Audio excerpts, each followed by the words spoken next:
স্নান করার পর ভুলেও এই তিনটি কাজ কখনো করবেন না। সমস্ত মা বোনদের উদ্দেশ্যে এটা বলছি, না হলে কিন্তু এটি পরিবারের উন্নতিতে বাধা সৃষ্টি করবে।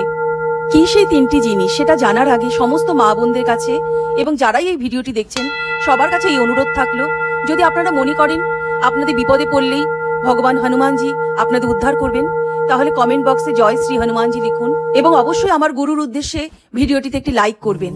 কি সেই তিনটি জিনিস চলুন শুনে নিই।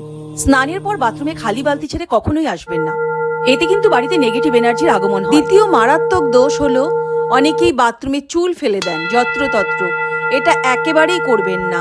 এটা শনি এবং মঙ্গলদেবকে অবমাননা করা হয়, ওনারা রুষ্ট হন, ফলে কিন্তু জীবনে উন্নতিতে বাধা হয়। এবং তৃতীয় হলো স্নানের পর ভিজে জামা কাপড় কখনোই বাথরুমে ছেড়ে আসবেন না, এতে কিন্তু বাস্তু দোষ ঘটে। জয় সিয়ারাম, জয় হনুমানজি।